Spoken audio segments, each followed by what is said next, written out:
speaking with Representative Paul Gosar, a Republican from Arizona. Thank you, sir, for taking some time to be with us this evening on Cam and Company and NRA News.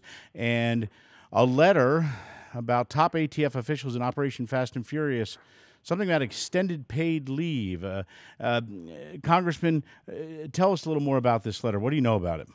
This is a letter from Senator Grassley and Congressman Issa in regards to the conduct of the ATF and DOJ to allow the former Deputy Assistant Director for Field Operations, who oversaw Fast and Furious, William McMahon, to be able to be paid while on leave and simultaneously being employed by J.P. Morgan in fact of double dipping. And this is egregious in the fact that here's a gentleman who has got a number of problems, failure to supervise his activities in Fast and Furious in the field division. And he failed to read proper documentations that he was responsible for authorizing, and his false testimony in wiretaps. Here's a guy that is being rewarded, John, for double dipping, and he should be facing the ATF, the DOJ is rewarding bad, if not criminal behavior of this gentleman. Congressman, correct me if I'm wrong, instead of going in the direction we should be going in this whole Fast and Furious debacle with people being held accountable and people losing their jobs or whatever should happen here, it seems that it's getting worse with behavior like this. What is going on? Well, this is horrible, and particularly when you compare this type of protocol from the DOJ to allow Mr. McMahon to double dip egregiously. You've got people like the whistleblower John Dodson, who's got to wait for the Inspector General to help clear his name with his report. And this is just absurd. And he's taken retaliatory aspects, and this is why we constantly have asked for the documentation, to look at witnesses, to get the full summary of this report, because this is so outrageous. Everybody, a Republican, Democrat, everybody should be outraged by this conduct. And it just seems like, sir, what was going on and what continues to go on over at the ATF with their management, with this being allowed to happen, and then things like this, it just really has to put some serious doubt in your mind. I know it does with me about how this agency is being run. It is almost in the fact that criminals are running the DOJ. Yeah. You hate to see it, but when you see the documentation on how such a flawed plan that could have never worked, was authorized by the DOJ and with the ATF, and there is not indictments of these individuals. They should have known right from wrong. All of us know this, John, and yet we constantly get the ATF and the DOJ to turn the other way and actually support people to getting additional jobs and double dipping on behalf of the American taxpayer. We're speaking with Representative Paul Gosar, Republican from Arizona. And Representative, instead of being punished, they are being rewarded. I had a brother who was a Secret Service agent, and they stopped many years ago. I know for a fact, double dipping is not supposed to be done anymore. But the ATF still seems to be working that out. I wonder how they're figuring that one out. Well, this is egregious, and we have an attorney general that has defied contempt charges. Will not give up the information, and we've got a president and an administration that used the executive order to hide the involvement, to either protect the attorney general or to protect those in the White House that had oversight and involvement in this case. This is egregious a case. The loss of life of Border Patrol agent Brian Terry. This is horrible. Absolutely. And, sir, you mentioned about all you guys have been asking for is cooperation, documents, what happened when, who knew when, and you're just not getting it. Give us an idea where we are as far as what you guys are trying to get done. What's happening? There's a lot of talk about the report coming out. Where are we with Fast and Furious? Well, what we did is early last week we actually filed a civil contempt charge in federal district court.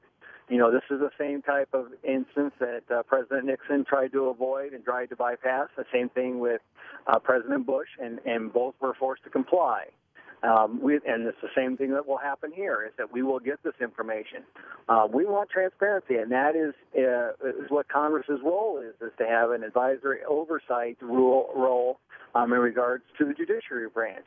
And if we allow this to stand, we will forever give up that opportunity or that right of the Constitution to have oversight of this executive and judiciary branch.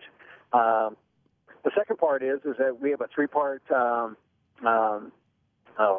summary of what transpired. We've already sent one out based upon the ATF's involvement at the local Arizona level, and it would soon be followed by its interaction with the DOJ and the higher echelons of the DOJ, i.e.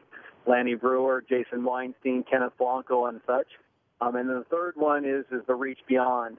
I think what we're going to see is a sandwich of the Inspector General. We sat down with him, and he said that he was promising a hard-hitting, fact-based, no-holds-barred approach. I would hope that would be the case, that he upholds his due diligence on the Constitution. I have some reservations. I will tell you is that this is the same gentleman that gave a letter of recommendation to Lanny Brewer for the position he now holds. I think that's just egregious, and it shows you how the inbreeding occurs within this Department of Justice. But we'll also be giving our second part shortly thereafter or before that Inspector General. And what's the timeline on this? When should we expect all this? I think it's going to be coming in the next couple of weeks. At least that's the Inspector General says that he expected it in weeks, and it's already been now 3 weeks since I've last talked to him. So I expect that any time, and I expect our second part looking at how, from what we see, the interaction from the upper echelons of DOJ and the Fast and Furious to be also promoted about the same time. I hope that also that leadership within the House would also condone and move forward on my resolution of no confidence.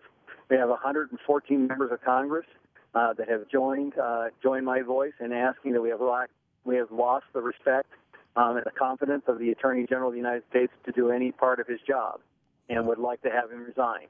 And I think that the leadership in the House, I would hope, would bring that forward to the full House so that we get bipartisan support for the rule of law.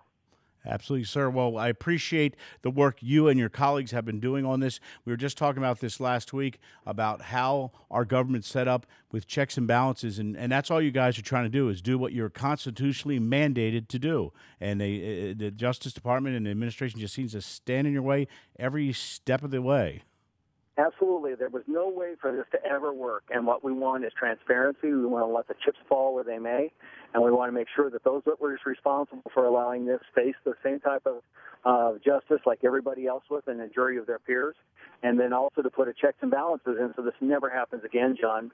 We lost one valiant steward of our Constitution, and that's Brian Terry. And, boy, his family deserves the answers, and he deserves the respect for this to never happen again.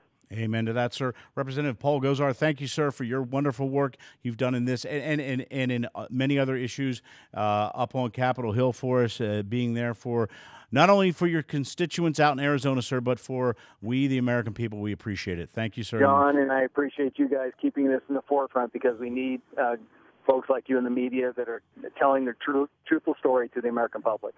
Thank you, sir. Representative Gosar, thanks for being on NRA News and Cam & Company.